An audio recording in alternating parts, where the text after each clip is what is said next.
So yeah, there you have it. With advancing into the semifinal stage now, we are now going to have 2 sets winning the match. So this one is not going to end just as quickly for either Dylan or Sameer. Of course, Sameer winning his round 1 match against Grayson.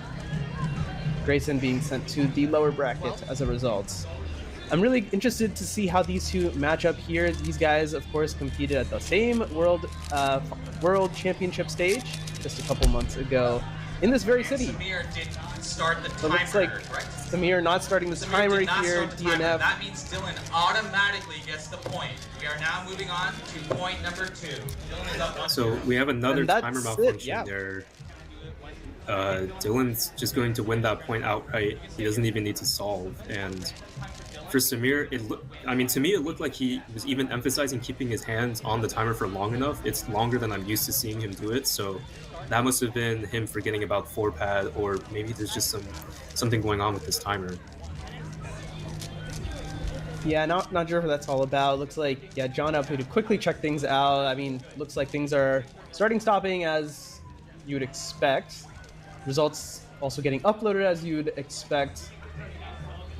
Calvin just confirming that. This one is so one thing that recently changed actually, and as we were getting briefed, Chris, earlier this week on some changes that we were going to see in the PSL, I actually didn't think that this one would come up at all. But indeed, if you DNF the first solver, if you DNF, now the second solver just doesn't even get a station appearance, if you will. The solve is just instantly over, and you just instantly move on to the next point. And I wonder what that's like for Dylan, you know? He was expecting to sit in there, now DNF, maybe just like, oh goody. And we just move on to point number 2. Sameer to come back, starting the timer this time. Yellow cross, looking like a pretty average solution, but good turning, and this is our first sub 6, 5.93. As a reminder, Dylan is currently up. Yeah, you're right, it was a pretty normal looking solution, but Sameer just has impeccable turning, and this has helped him in square 1. That's probably why he's walked away with back-to-back square 1 world championships, but it translates over to 3x3, and he's able to execute pretty much everything flawlessly there. A good OLL into a very well-executed G-perm. Yeah, now Dylan is up 1-0, but still needs to beat 5.93 if he wants to go up 2 solves to none. Of course, that's the position that he wants to be in. He's looking to capture this whole thing. After winning hardware at the last 3 PSLs, he's trying to win gold, but fumbling on that PLL 8-0-0, 1-1. It didn't look like it looked like he was flying pretty well through that solve until he got to OLL, and everything just took a little bit too long there. Maybe his F2L solution was a little bit too long. But yeah, he fumbled a little bit on the OLO there, and obviously the G-perm was not going to get it done. Yeah, a lot of cubers don't like these G-perms. It's especially when starting out, a little hard to recognize, and some of those UD moves, you know, you don't need to do any rotations in G-perms anymore thanks to better algs, but still not the easiest to execute. Sameer now with another looking good solution, 660, certainly competitive. That is the time to beat for Dylan.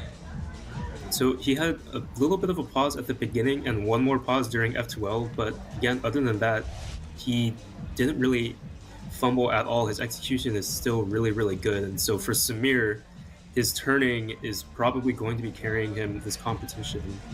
As you can see right there, he is able to execute that G-perm a little bit more cleanly than Dylan was.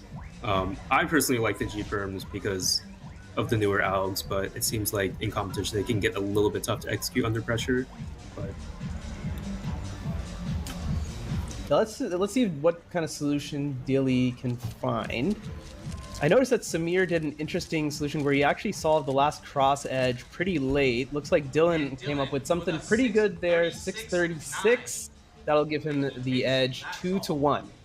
Is now up 2 points to 1. And I want to say that Dylan used an S move during his cross there. I'm not sure if that was like him misturning or something, but no, he definitely did do an S move there.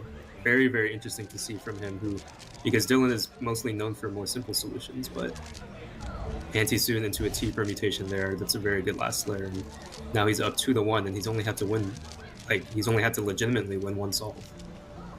Yeah. So we're on to set point here.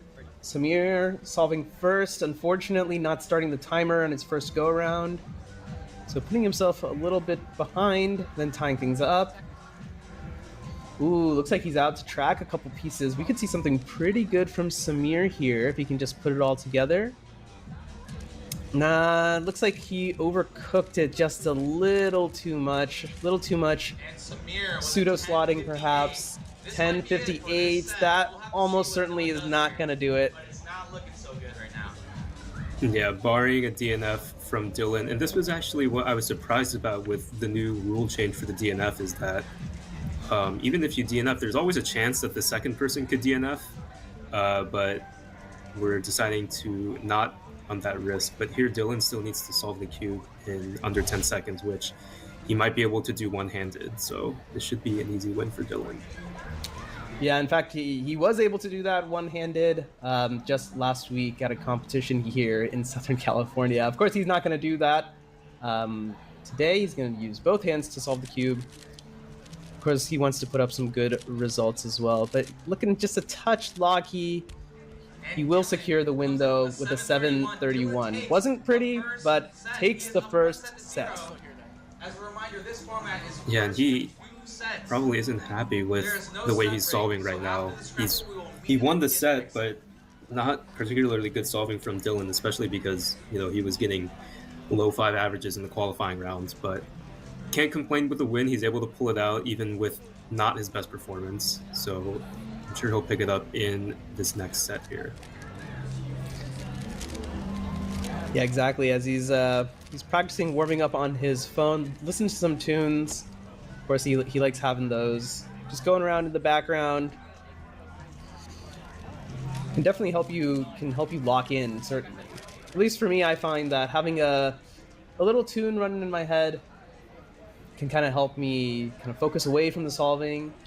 Just something else to get distracted with. Anyway, enough of me blabbering. Dylan is going to start inspection here in set number 2. If he wins this one, he will advance to the winners finals. That would be what the chalk predicts. If Sameer wins this one, we will go to a third set to determine who will take that spot instead. Another solve that started off extremely well, ended up with a 595. But man, those locky turns just aren't seeming to go away so far. Yeah, everything about this solve was pretty much perfect except for his U-perm here. And once again, this is something that more and more people are starting to do where they don't regroup going into the start of this U-perm. It's really, really difficult to execute. And like I myself haven't even adopted because I just can't get it correct. And especially under pressure, it just becomes a little too hard to execute. And right there, we can see that Dylan's just not able to fully perfect the execution there. 8 seconds. Sameer now on the same scramble. Needs to beat 595. Doable for him. I've seen a bit of a slower, more methodical solution. Unfortunately, that's not going to be enough to get it done. Needed to tap the timer twice there. And Dylan up 1-0 now in the second set. Yeah, it's Sameer still having a bit of issues with the timer, which may come back to cost him if he's actually able to put up competitive times here. But yeah, it looked like that solve, the last pair, just took a little bit too long. And in solves where you need to be beating 6 seconds, then that's not going to cut it.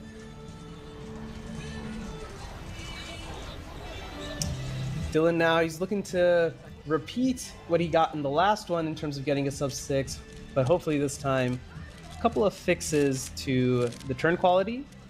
We're seeing that to some extent here, although short last layer, but not the best executed. 764. Comeback right here and steal a point. Extremely short last layer. He had a 6-move Olo that he didn't execute well at all, which is really rare to see from a top solver like Dylan, because that is supposed to be one of the shortest Olos and doesn't do very well on it there.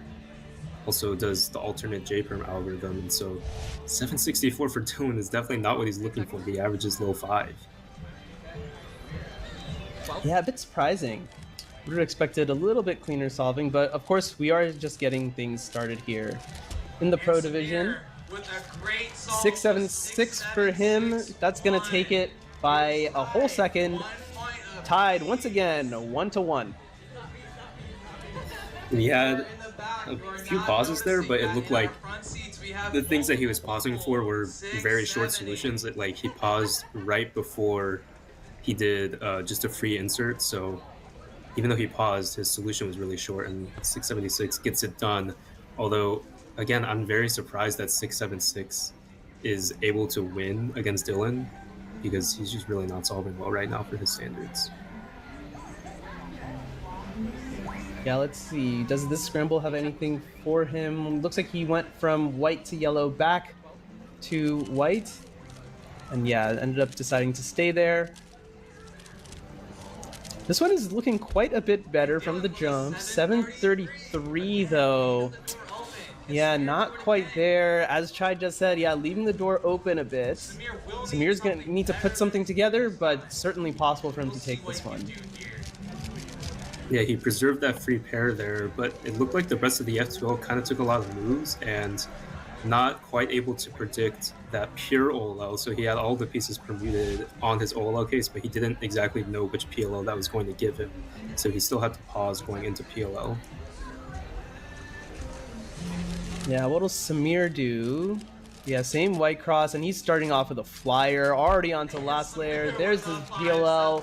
571, 2-1 advantage Sameer. And this one, Sameer's looking like he's gonna level the set count at 1-1. Is he gonna make the comeback? Sameer's solving extremely well right now. His turning is still on point, and right there he is again able to preserve that green and orange pair, and a nice OLL CP there into a very clean execution of the M slice U perm.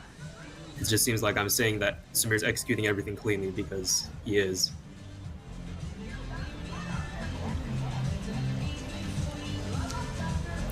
Dylan looking for some clean execution of his own. Looks like he decided on his cross orientation relatively quickly. Hopefully he can extend whatever he saw in his inspection for a nice clean solve. Almost there. The commentator's curse coming in at the end. 7-4-6. Another 7 for Dylan. And it's Sameer's to take, it seems. Yeah, so far today, Dylan is really struggling with his PLLs. He was pretty good up until this point, and the V-perm, he uses the traditional algorithm here, the RUF of the rotation, and just like complete disaster there for him. Yeah, that's a rare mess up for him, because he's really, really good at that V-perm too. Alright, Sameer now needs to beat 7-4. Is just turning very, very fluidly. And as ZBLL for your last layer, 525. The fastest times we've seen so far have all come from this man. He's leveled the set count 1-1. What's gonna happen here? Got left with the really, really easy ZB. It's just a COLO algorithm there, so it's 8 moves. He executes it cleanly as well. And honestly, at this point, I feel like Sameer might be the favorite, because he's just solving so much better. Dylan kind of won the first set just because of the timer malfunction, so if Sameer can keep that in check, the way that he's solving right now definitely seems like he's going to upset Dylan here. Yeah, certainly not what I think any of us had expected going into this. I mean, Dylan on paper should be far and away the best solver.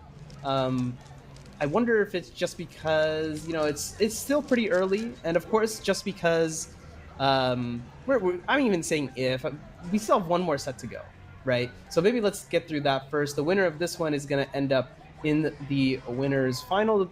The loser is going to get knocked down to the lower bracket, and from there they can still make a comeback and win it all through the grand finals.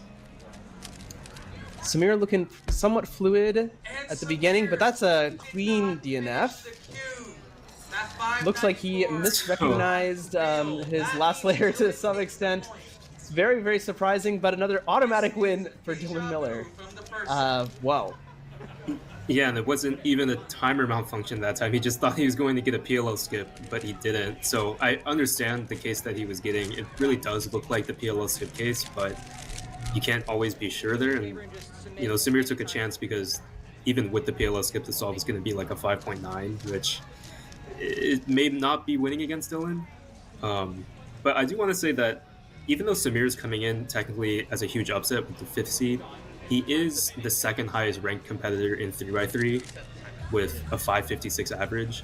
So even though he didn't perform super well in the qualifying, he is technically Dylan's biggest competition here. So if we were going to see an upset of Dylan, it was going to be from Sameer.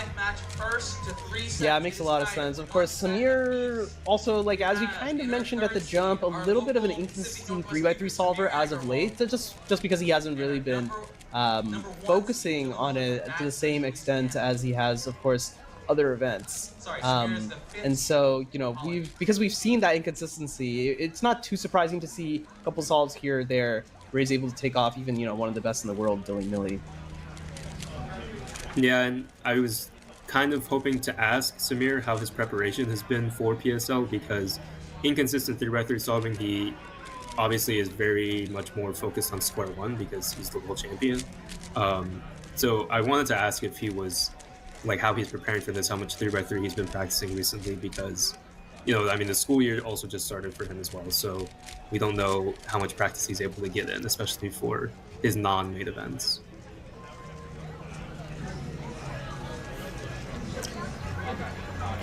All right, we're sat down now for the second point. If you're just catching us, this is the Premier Speedcubing League from Seattle. We're watching a winner's semifinal match between two great solvers in the Speedcubing world, Dylan Miller and Sameer Aggarwal. Sameer down 1 solve to none. It looks like he's got a pretty clean solution here. 5, 6, 7. He's lined up for another solve that he might be able to take off Dilly. Dilly really needs to dig deep for this one. He's only on 1 sub 6 so far. Yeah, and he transitioned super well into Olo here with the double soon case right there. Yeah, there was virtually no pause there, and the R2 F2 G perm there is very difficult to execute under pressure, and I've been advocating for people to switch from that algorithm, but Sameer is able to do it really well right there. It's a good work to Sameer to start things off. I mean, if he wins this one, it'll be 1-1 once again for the 3rd set in a row. Not if Dilly Millie has anything to say about it. And with that turn speed, he has something to say about it, but just didn't quite come together at the end. 6:02, just barely missing it out. The PLO problems continue for Dylan. That's always looking like it was going to be sub 5, and I couldn't tell what happened. He just completely fumbled. Maybe he misrecognized his PLO. Yeah, he did. He thought he had a G perm, but it was actually an R perm. And for that case, it's very easy to do that. But, you know, under pressure, he's probably not recognizing what the PLO is going to be from that OLO. Man, that's a tough one there for Dilly Millie. We got 1s all across the board here. It's all tied up. It's anyone's match at this point. Sameer with some nice calm turning, and he kind of got bailed out here, it seemed. He had that huge lockup, but otherwise a really efficient solution to get 622. Yeah, it must have been a really short solution, because that was at least like a second pause there on one of those F moves. Let's see what happened here. Yeah, right there, that's just a huge lockup, but he does the OLO CP for that dot OLO case, so what we could have done, that was very surprising. Yeah, some strange solving all around. Can't say I'm not a fan though. Always cool to see how the guys do outside of their element. Dylan here getting to last layer. This time no issues. 566 to take back the record. 2-1 advantage. Dylan Miller once again. Are these disqualifications? And he had a bit of an easier PLO there, which is very good for him because he needs to calm down his PLO turning a little bit. He gets the T-perm there. Also looked like he did a little bit of pseudo-slotting and oriented his edges before he did his OLL, so that definitely benefited him, and maybe he can clean up his PLO riding off of that. Exactly. Yeah, his F2Ls have been looking really, really solid. It's just the last layers that haven't quite come together for him, so that's some light at the end of the tunnel. Sameer on his last layer, 667. 7-6. Is that going to be enough for Dylan Miller? Dylan is the... I'm sure all the children out there, you guys are rejoicing in your 6-7 memes, whatever. Good solve from Sameer. Can he do it again? Yeah, it's the second one we've had today that somebody could definitely use the 6-7 on, but yeah, so it looked like after he did his third pair was when the turning fell apart a little bit for him, and for Sameer, his turning is his strength, so if he messes up his turning, then the solve is probably not going to be that great. Yeah, interestingly, it looks like Sameer has been controlling his turning a lot just by straight up turning slower. It seems like he's almost turning a little bit in slow-mo, which is, not a bad technique. A lot of top solvers really do recommend sometimes turning slowly just so you can make sure you're in full control. Dilly here, 632. He gets it done. He cleans up the set. He wins this match, avoids the upset scare. 3 solves to 1, 2 sets to 1, and he will advance. That was a really good last layer there. He had a cleanly executed Z-perm. He didn't get nervous by the fact he was getting a Z-perm, even though it is technically the worst EPLO you can get.